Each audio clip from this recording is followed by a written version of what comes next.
Minutos, nós fomos atacados aqui neste programa, mas conseguimos sobreviver. Já vejo aqui Joel Pinheiro da Fonseca, Paula Carvalho, Adriles está super bem aqui, disposto, com saúde. Estamos de volta aqui, gente, e vamos seguindo aqui, vamos tocar o programa, porque como eu adiantei na abertura, o Brasil entrou em recessão no primeiro trimestre de 2020, após uma desaceleração da economia que já vinha desde o final de 2019. A informação foi divulgada ontem por um comitê ligado à Fundação Getúlio Vargas. E, gente, bastaram 15 dias de quarentena em março para a atividade recuar. Segundo o próprio levantamento, a velocidade e a intensidade da queda inicial indicam que essa recessão deve ser a mais profunda de toda a nossa história. Para Paulo Pichetti, integrante do comitê, as grandes questões agora são a duração e a velocidade da retomada. Joel, queria te perguntar, meu caro, como é que a gente sai desse buraco? É o Estado que deve ser a força motriz desse processo? A gente está num mato sem cachorro, Paulo, porque num momento como esse, de recessão, em que a economia vai ter que retomar, seria sim um momento adequado para o Estado injetar mais recursos na economia, para investir, para ajudar de várias maneiras. E, de fato, o Estado brasileiro, mesmo na situação atual, já está gastando muito mais e muito mais até do que poderia. O problema é que, diferentemente de outros países, a gente não fez a lição de casa nos últimos anos. Então, o nosso governo, o Estado brasileiro, ele não tem o espaço para aumentar muito seus gastos, para aumentar investimentos. Não dá para acreditar que o Estado brasileiro possa ter uma agenda grande de investimentos daqui em diante. Isso não vai ter como acontecer, porque senão ele quebra, senão ele vai para o buraco mesmo e daí não tem mais dinheiro para nada. Então, infelizmente, isso não vai dar para fazer. Portanto, o que eu acho que vai ter que ser feito, e que teria que ser feito de qualquer jeito, já seria bom, mas agora vai ser o caminho que a gente tem que realmente focar nele, é conseguir o capital privado para o investimento. Então, é acelerar uma agenda de concessões, de privatizações, pensar também como tornar nosso ambiente econômico mais eficiente, simplificar impostos, abrir a economia brasileira. Essas coisas vão ter que ser feitas para turbinar nossa economia. Eu não sou contra, assim, dogmaticamente, o gasto do Estado. Às vezes o Estado tem que gastar mesmo e tem que entrar mesmo. Mas, infelizmente, na situação que a gente se encontra agora, não tem espaço para o Estado brasileiro contratar investimentos e gastos por anos a fio. E você, Adriles? Eu concordo integralmente, né, com o Joel. A gente tem, e foi escancarado isso nessa pandemia, né, uma margem tributária um cálculo tributário de 40% da renda do cidadão que vai para o Estado, né? A gente percebe nas últimas pautas, por exemplo, que metade da população não tem sequer coleta de esgoto, 35 milhões de pessoas não tem sequer água potável, ou seja, há um gargalo, há uma forma de concentração de renda pelo próprio Estado que é muito complicada, né? A gente tem que desburocratizar, deixar municípios e estados terem mais autonomia para ver o que o cidadão está fazendo. Sobretudo, a gente tem que ampliar, nesse momento, é um recurso que pode parecer antiliberal, mas não é, as linhas de crédito para pequenas e médias empresas, porque não adianta nada. Se elas vierem à falência, se elas vierem a desaparecer, você destrói exatamente esse ambiente de negócios e de capital humano. Capital humano é o quê? É emprego, é trabalho. Ou seja, nesse momento, o Estado ainda tem que se endividar um pouco mais para garantir a sua sobrevivência no futuro, a sobrevivência das pessoas.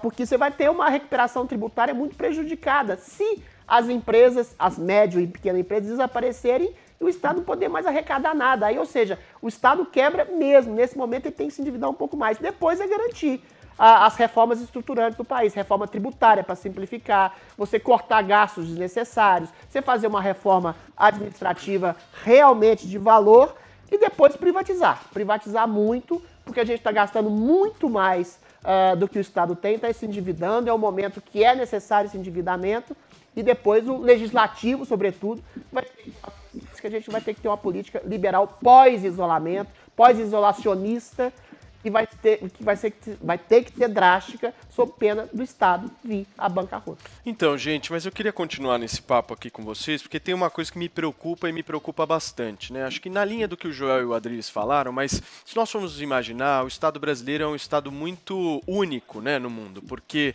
a gente enfrenta a pandemia abrindo um cofre que a gente não tem e gastando como se não houvesse o amanhã, né? Então vamos gastar, vamos gastar, vamos gastar.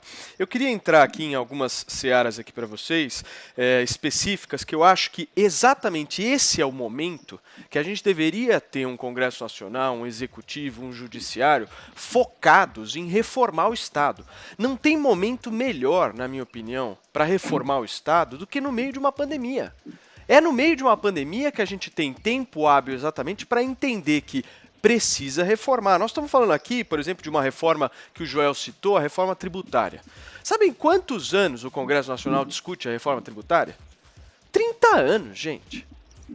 Estão há 30 anos discutindo uma reforma tributária. Enquanto isso, o brasileiro paga o brasileiro tem que trabalhar 2.000 horas por ano. Imagina, 2.000 horas por ano só para pagar imposto.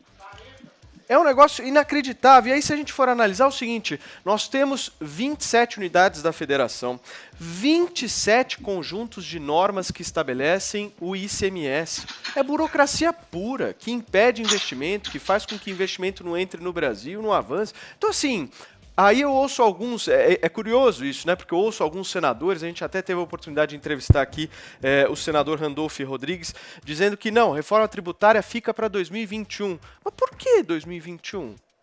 Por que não agora? O que impede a discussão agora? Qual é o ponto principal aí da divergência, né? Queria que vocês comentassem um pouco isso, como é que vocês enxergam? Eu estou errado? Vocês acham que as reformas não têm condição de acontecer agora ou poderiam acontecer, Joel? Eu acho que algumas podem acontecer, justamente aquelas que mais nos ajudam no combate aí às consequências econômicas da epidemia, né? A tributária seria uma delas, mas a tributária é uma das que tem os maiores enroscos. Por quê? Porque ela envolve interesses econômicos de todas as partes. O Congresso tem preparadinho já o projeto do Baleia Rossi, que é uma reforma tributária que visa criar um imposto sobre valor agregado, seria uma simplificação tributária enorme, extinguiria vários impostos hoje em dia, acabaria com essa farra do ICMS, com essas milhões de exceções que tem, que o tipo de produto vai pagar uma alíquota, outro tipo vai pagar outra, uma confusão, mas uma confusão que hoje em dia gera perdedores, mas também gera alguns ganhadores, muitos ganhadores até. Então, você tem empresários do varejo de um lado, da indústria do outro, você tem muitos conflitos, aí, muitos interesses antagônicos, que não é fácil de colocar todo mundo na mesma mesa e chegar a um plano comum. Então, mas por precisa, exemplo, o pessoal, né, mais Joel? do varejo... Precisa. Não tem jeito. O pessoal mais do varejo, ele gostaria de uma outra reforma, que fosse isenção da folha de pagamentos e uma nova CPMF, por exemplo, que é a ideia mais ali do Paulo Guedes. Então, você tem umas propostas diferentes, eu concordo. O momento exige essa união nacional em torno de medidas como essa, para que a gente possa ter... Ela não vai reduzir, veja bem, ela nem pode, no momento, não dá para reduzir também os impostos no Brasil, senão está quebra, não dá para reduzir. Mas ela poderia simplificar muito, e isso ajudaria na recuperação da nossa economia, sim, de uma maneira muito importante. Antes de passar para você, Adriles, só um minuto, eu queria ouvir a opinião da Paulinha. Paulinha, qual que é a sua maior preocupação no âmbito econômico? O que você acha que é mais perigoso aí nesse momento em que a gente vive? Amor, é pagar os boletos, né? Eu acho que vocês estão falando das coisas macro da economia do Brasil, que a gente sabe que não são resolvidas por um jogo de interesse, isso é muito claro, né? Não há um interesse comum, como vocês mesmos estão falando. Cada um quer proteger o seu, cada setor quer proteger ali o imposto que recolhe, enfim, é complicado. E para o brasileiro tem a questão dos impostos, né? Os impostos são altos, a gente não tem de volta a saúde, a educação que a gente gostaria, e fica aí esses boletos para pagar o tempo inteiro, né? É o brasileiro que paga o plano de saúde, o brasileiro que paga a escola, cada vez mais alto, as escolas que não conseguem nem dar desconto para os pais, porque senão também não conseguem pagar os salários, a folha de pagamento, né, fixo, os direitos trabalhistas. Então, assim, para a gente só fica mesmo essa preocupação. Nós, os afegãos médios, né, como é que diz o Emílio, só ficamos com os boletos para pagar. E tem um outro ponto, Adriles, que eu acho que também ajuda diretamente nessa questão econômica, que são as privatizações, né? Vou citar duas aqui. Privatização dos Correios, uma empresa que dá 2,5 bilhões de prejuízo por ano. Ainda não privatizaram isso. Momento importante nessa pandemia seria isso, né? Mais dinheiro, é uma melhoria significativa no modelo econômico, né?